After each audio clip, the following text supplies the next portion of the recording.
So ఇంకొకటి చాలా చాలా ఇది వచ్చింది కాబట్టి చెప్తాను, చికిరి సాంగ్ని చాలా పెద్ద హిట్ చేసిన ప్రతి ఒక్క ప్రేక్షకులకి చాలా చాలా చాలా థ్యాంక్స్. రామ్ చరణ్ గారి రెస్పాన్స్ ఏంటి అసలు తర్వాత? అంటే జనరల్లీ మనం రెస్పాన్స్ ఇవన్నీ చూస్తాం, ఓకే, పర్సనల్లీ మీరు వర్క్ చేసేటప్పుడు కూడా మాట్లాడుతుంటారు.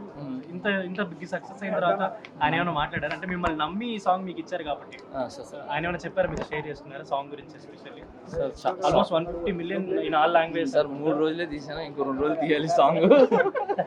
సో ఇంకా బ్యాలెన్స్ ఉంది, ఇంకా వెళ్ళలేదు, కలవలేదు. షూట్ అయింది, వచ్చాను, తర్వాత వేరే సాంగ్స్కి వెళ్ళాము. సో అందుకే మళ్ళీ చేస్తున్నాను, బట్ సక్సెస్ మాత్రం ఎంజాయ్ చేస్తున్నాను. బట్ ఆయన ఎప్పుడు ప్లస్ ఉంటారు మనకు. ఒక సాంగ్ అయితే ఇంకో సాంగ్ ఏదైనా చేస్తున్నారు. మొన్న ఏదో షూట్కి వెళ్తున్నారని ఎయిర్పోర్ట్ లో ఒక వీడియో ఏదో పెట్టారు, సెకండ్ సాంగ్కి వెళ్తున్నారు అని చెప్పని, పెద్ద సినిమాకి సంబంధించి. సార్ సెకండ్ సాంగ్ ఇక్కడే చేసాం సార్. అది వెళ్తున్నది వచ్చి కన్నడ సాంగ్, తమిళ్ సాంగ్. అవన్నీ చెప్పకూడదని చెప్పట్లేదు సార్ నేను.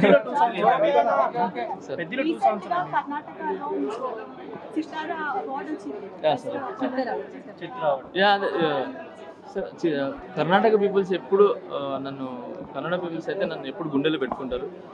పునీత్ రాజ్ కుమార్ సార్ కావచ్చు, లేదంటే మన సుదీప్ సార్ అండ్ యష్ గారు, వీళ్ళందరూ నన్ను శివన్న, వీళ్ళందరూ నన్ను ఎప్పుడు గుండెలు పెట్టుకుంటాను.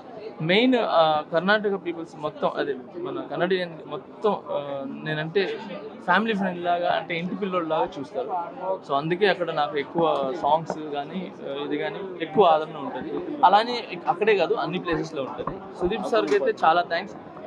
ఆయన ఒక బ్రదర్ లాగా నాకు. ఎంత బ్రదర్ అంటే ఆయన నేనంటే ఎంత ఇష్టం అనేది కార్ గిఫ్ట్ ఇచ్చి మరీ చూపించారు. ఉస్తాద్ ఏమైనా చేస్తున్నారండి? ఉస్తాద్ లేదు సార్, ఏం చేయట్లేదు. అంటే ప్రస్తుతానికి ఏం చేయట్లేదు. పెద్ద ఫస్ట్ ఆఫ్ ఆల్ అందరికీ క్రిస్మస్ శుభాకాంక్షలు, అలాగే హ్యాపీ న్యూ ఇయర్ అందరికీ, న్యూ ఇయర్ శుభాకాంక్షలు, అలాగే సంక్రాంతి శుభాకాంక్షలు అందరికీ. అండ్ చాలా థ్యాంక్స్ ఇంత ప్రేమ నా మీద చూపించినందుకు. నేను అంటే ఆడియన్స్ అందరికీ చాలా థ్యాంక్స్ అండి. అంతే, ఆడియన్స్ కాదు, మీరు నా కుటుంబ సభ్యులు. I love you all. Thank you so much.